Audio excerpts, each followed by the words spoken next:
So this is a different kind of video that I haven't done in a long time.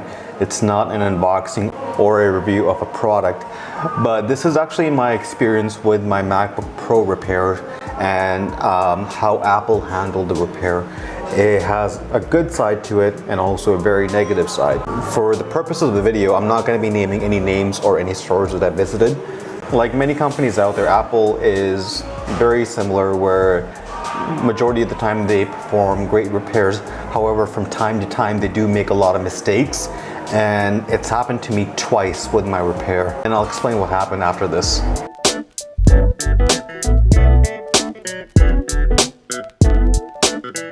I posted on my Instagram story that my trackpad wasn't working properly.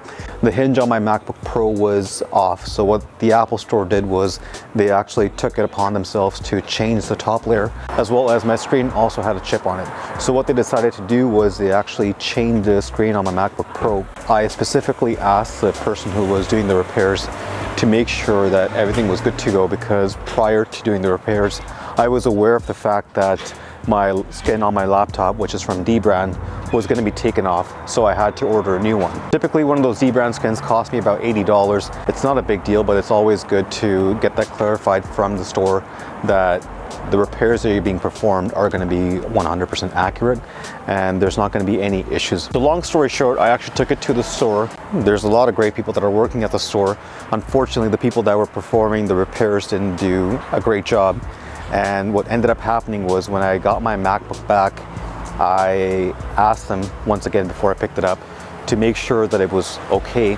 And the person who was giving me back the MacBook was kind of brushing me off to the point that she didn't want me in the store.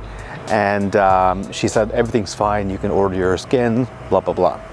So after ordering my skin, which is another $50 that I had to spend out of my pocket, I had an issue with the trackpad as well as the new screen on the MacBook. After I brought the MacBook back, I noticed the issues again, and this time I didn't take it back to the store immediately. I actually spoke to the Apple rep online, and I was very happy with the level of customer service I was provided from the online rep rather than the in-store rep.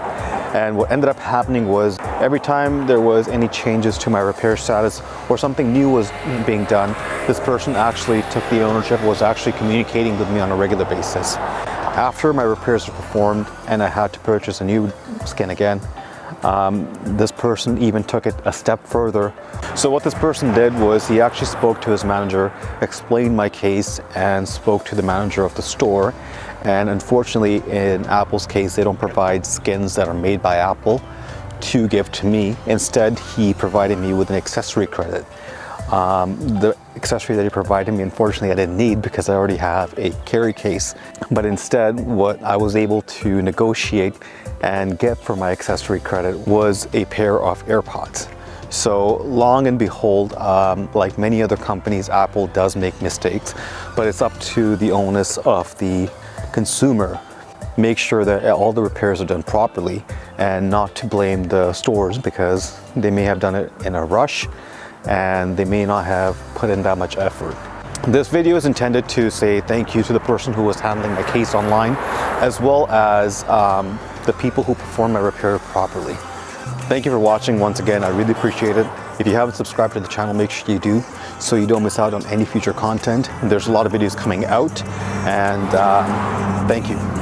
See you in the next one. Goodbye.